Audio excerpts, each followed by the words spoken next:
ಗೌತಮರೇ, ನೀವು ಹೇಳ್ತಿರೋದು ನನಗೆ ಅರ್ಥ ಆಗ್ತಿದೆ. ಆದರೆ ಎಕ್ಸ್ಪೆನ್ಸ್ ವಿಷಯಕ್ಕೆ ಬಂದರೆ ದಯವಿಟ್ಟು ಏನು ಹೇಳಬೇಡಿ, ಏನು ಅರ್ಥ ಮಾಡ್ಸಕ್ಕೆ ಬರಬೇಡಿ.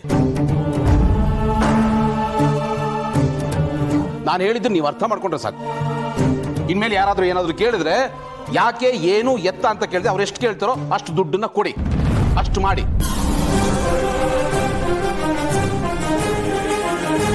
ಒನ್ ಮೋರ್ ಥಿಂಗ್, ನಿಮ್ಮ ಮಾತಿನಿಂದ ಅಶ್ವಿನಿಗೆ ಹರ್ಟ್ ಆಗಿದೆ. ದಯವಿಟ್ಟು ಸಾರಿ ಕೇಳಿ.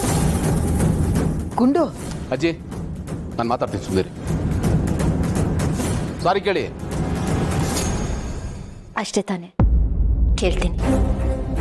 ಸಾರಿ ಕೇಳೋದ್ರಿಂದ ನಾನೇನು ಚಿಕ್ಕವಳಾಗಲ್ಲ, ಅದರಿಂದ ನಾನೇನು ಕಳ್ಕೊಳ್ಳೋದು ಇಲ್ಲ. ಅಶ್ವಿನಿ, ನನ್ನ ಮಾತಿಂದ ನಿನ್ಗೆ ಹರ್ಟ್ ಆಗಿದ್ರೆ I am really very sorry.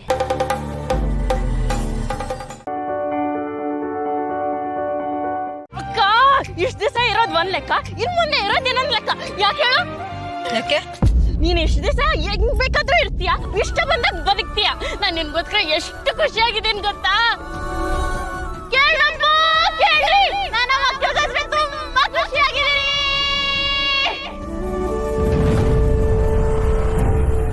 ಏ ದೀಪಾ, ನೀನ್ ಏನ್ ಹೇಳ್ತಿದ್ಯೋ ನಂಗೆ ಅರ್ಥ ಆಗ್ತಿಲ್ವೇ? ಅಯ್ಯೋ ಅಕ್ಕ, ನನ್ಗೂ ಅರ್ಥ ಆಗ್ತಿಲ್ಲ, ಅಷ್ಟು ಖುಷಿಯಾಗಿದ್ದೀನಿ.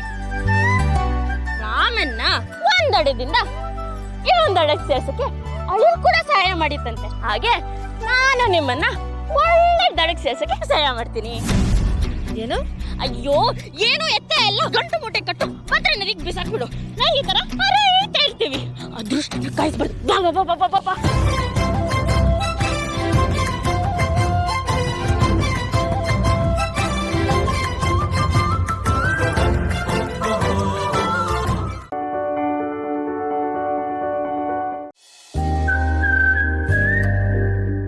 ಬಾನಮ್ಮ, ನಾನು ಯಾವಾಗ ದೊಡ್ಡ ಹುಡುಗಿ ಆಗ್ತೀನಿ? ಯಾಕೆ ಪುಟ ಹಿಂಗೆ ಕೇಳ್ತಾ ಇದೆಯಾ? ಯಾಕೆಂದ್ರೆ ನಾನು ನಿಮ್ಮ ಥರ ತಾಯ್ತ ಹಾಕೋಬೇಕು, ಅದಕ್ಕೆ. ಆ ಶಾಸ್ತ್ರಿಗಳು ಯಾಕೆ ತಾಯ್ತ ಕೊಟ್ಟಿದ್ದಾರೆ? ಅದು ಪುಟ, ಅದನ್ನು ಹಾಕ್ಕೊಂಡ್ರೆ ನಮಗೆ ಒಳ್ಳೇದಾಗುತ್ತೆ ಅಂತ.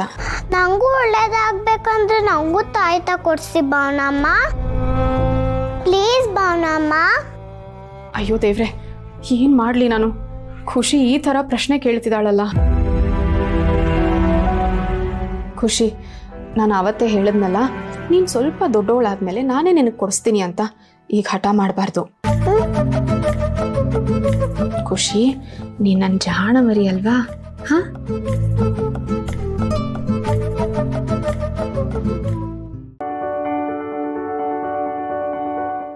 ಸರ್, ಜಾಗ ನೋಡಿ ತುಂಬ ಖುಷಿ ಆಗ್ತಾ ಇದೆ. ನಾನು ಸ್ಮಾರ್ಟ್ ಸಿಟಿ ಪ್ರಾಜೆಕ್ಟ್ಗೆ ಹೇಳಿ ಮಾಡಿಸ್ತಾಗಿದೆ.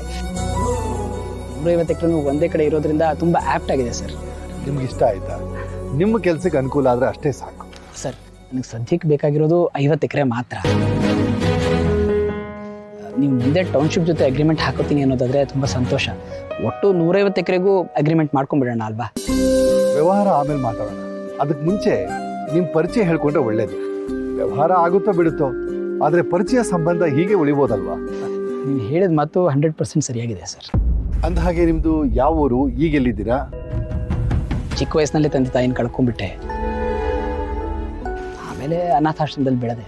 ಸದ್ಯಕ್ಕೆ ಬೆಂಗಳೂರಿನಲ್ಲಿ ವಾಸವಾಗಿದ್ದೀನಿ. ನನ್ನ ಕಂಪನೀಸು ಅಲ್ಲೇ ಇದೆ ಸರ್. ಒಳ್ಳೇದಾಗ್ಲಿ, ಒಳ್ಳೇದಾಗ್ಲಿ. ಮನ್ಸಿಟ್ಟು ಸರಿಯಾಗಿ ಬರೆಯವ. ಯಾಕೆಂದ್ರೆ ಈ ಒಂದು ಪರೀಕ್ಷೆ ನಿನ್ನ ಭವಿಷ್ಯನ ನಿರ್ಧಾರ ಮಾಡುತ್ತೆ. ಪ್ರಶ್ನೆನ ಸರಿಯಾಗಿ ಅರ್ಥ ಮಾಡ್ಕೊಂಡು ಉತ್ತರ ಬರಿ. ಮನ್ಸಾಗೆ ಇಲ್ಲಿನ ಯಾವ ಚಿಂತೆನೂ ಮಡಿಕಬೇಡ. ಒಳ್ಳೇದಾಗ್ಲಿ. ಬರೀವಾಗ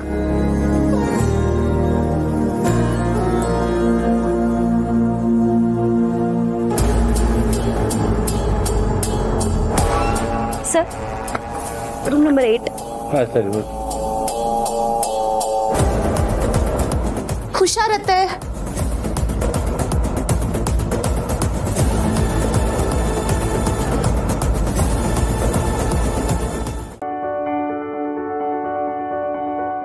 ಮಾವ, ಸತ್ಯಕ್ಕ ಸ್ಕ್ಯಾಮ್ ಬಗ್ಗೆ ನೋಡ್ಕೊತೀನಿ ಅಂದ್ರಲ್ಲ, ನನಗೆ ಅದೇ ಸಮಾಧಾನ. ಅವರು ಹೇಗಾದರೂ ಮಾಡಿ ಪತ್ತೆ ಮಾಡೇ ಮಾಡ್ತಾರೆ. ನಾವು ಕಷ್ಟಪಟ್ಟು ದುಡ್ದಿರೋ ದುಡ್ಡು ಎಲ್ಲೂ ಹೋಗಲ್ಲ ಮಾವ. ಹೌದು ರುಕ್ಕೋ, ಸತ್ಯ ಅವ್ರು ಹೇಳಿದ್ಮೇಲೆ ನನಗೂ ಮನಸ್ಸು ನಿರಾಳ ಆಗ್ತಿದೆ. ಅವರಂತೂ ಯಾವಾಗಲೂ ನಮ್ಮ ಸಹಾಯಕ್ಕೆ ಇದ್ದೇ ಇರ್ತಾರೆ.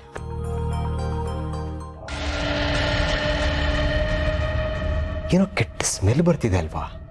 ಹೌದು ಮಾವ, ನನಗೂ ಬರ್ತಿದೆ. ಆಚೆ ಅನ್ಸುತ್ತೆ, ನಡಿ ನೋಡೋಣ.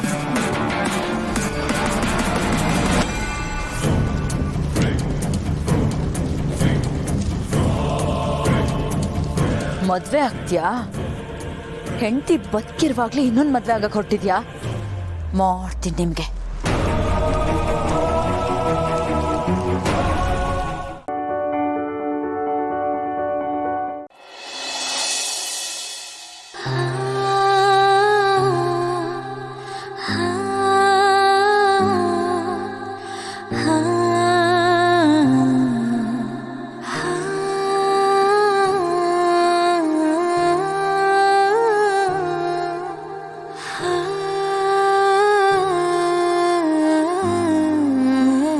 ನನ್ನ ಮತ್ತು ಸಿಹಿ ಲೈಫಲ್ಲಿ ಈ ಮನೆ ಒಂದು ದೊಡ್ಡ ಭಾಗ. ಎಲ್ಲೇ ಹೋದರೂ ಏನೇ ಮಾಡಿದ್ರು ಮನೆಗೆ ಬಂದಾಗ ಸಿಗೋ ನೆಮ್ಮದಿನೇ ಬೇರೆ. ನಿಜವಾಗ್ಲೂ ನಾನು ಈ ಮನೇನ ಮಿಸ್ ಮಾಡ್ಕೋತೀನಿ.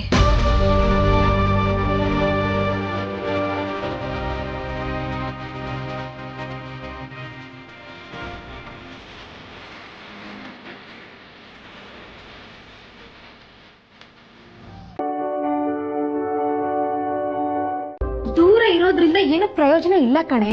ಪ್ರೀತಿಸೋಡ್ಗೆ ಯಾವಾಗ್ಲೂ ಕಣ್ಮುಂದೆನೆ ಓಡಾಡ್ಕೊಂಡಿರ್ಬೇಕು. ಆಗ್ಲೇ ಪ್ರೀತಿನೂ ಜಾಸ್ತಿ ಆಗೋದು, ಪ್ರೀತಿ ಹೇಳ್ಕೋಬೇಕು ಅಂತಾನು ಅನ್ಸೋದು. ಏನೋ ಕಣ್ಮುಂದೆನೆ ಓಡಾಡ್ಕೊಂಡಿರ್ಬೇಕಾ? ಅದ್ ಹೇಗಕ್ಕ ಸಾಧ್ಯ? ಸುಬ್ಬು ಯಾವಾಗ್ಲೂ ಮಿನಿಸ್ಟರ್ ಮನೇಲೇ ಇರ್ತಾನೆ. ಹಾಗಿರ್ಬೇಕಾದ್ರೆ ನಾನೀಗ ಅವ್ನ್ ಕಣ್ಮುಂದೆನೆ ಇರೋದಕ್ಕಾಗತ್ತೆ? ಹೌದಲ್ವಾ? ಹಾ, ಹೇಗಾದ್ರೂ ಮಾಡಿ ನೀನು ಆ ಮಿನಿಸ್ಟ್ರು ಮನೆಗೆ ಹೋಗೋ ತರ ಇದ್ದಿದ್ರೆ ಯಾವಾಗ್ಲೂ ನೀನು ಅವನ ಜೊತೆನೆ ಓಡಾಡ್ಕೊಂಡಿರ್ಬೋದಿತ್ತು. ನಾನು ಮಿನಿಸ್ಟ್ರು ಮನೆಗೆ ಹೋಗೋದಾ? ಅದೆಲ್ಲ ಆಗೋ ಮಾತಾ? ಖಂಡಿತ ಇಲ್ಲ. ನನ್ಗಂತೂ ನಿನ್ ಬಿಟ್ಟಿರೋಕ್ ಸಾಧ್ಯನೇ ಇಲ್ಲ.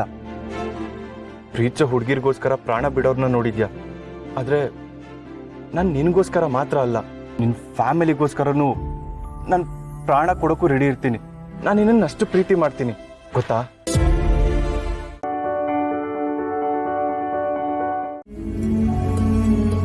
ನೀವೇ ಅಪ್ಪನ್ನ ಅಪ್ಪ ಅಂತ ಕರೆದೆ ಒಂದು ಮಗುವಿಂದ ಅಪ್ಪ ಅಂತ ಕರೆಸ್ಕೊಳಕ್ಕಾಗತ್ತಾ ರೀ?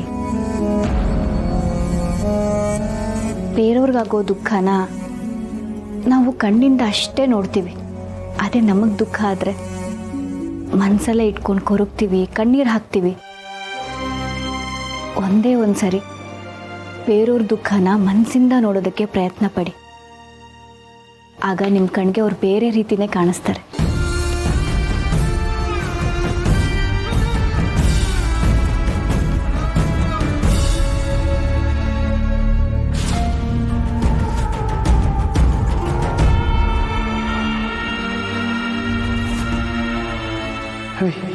ನನ್ನ ಕ್ಷಮಿಸ್ಬಿಡು. ಆ ಟೈಮಲ್ಲಿ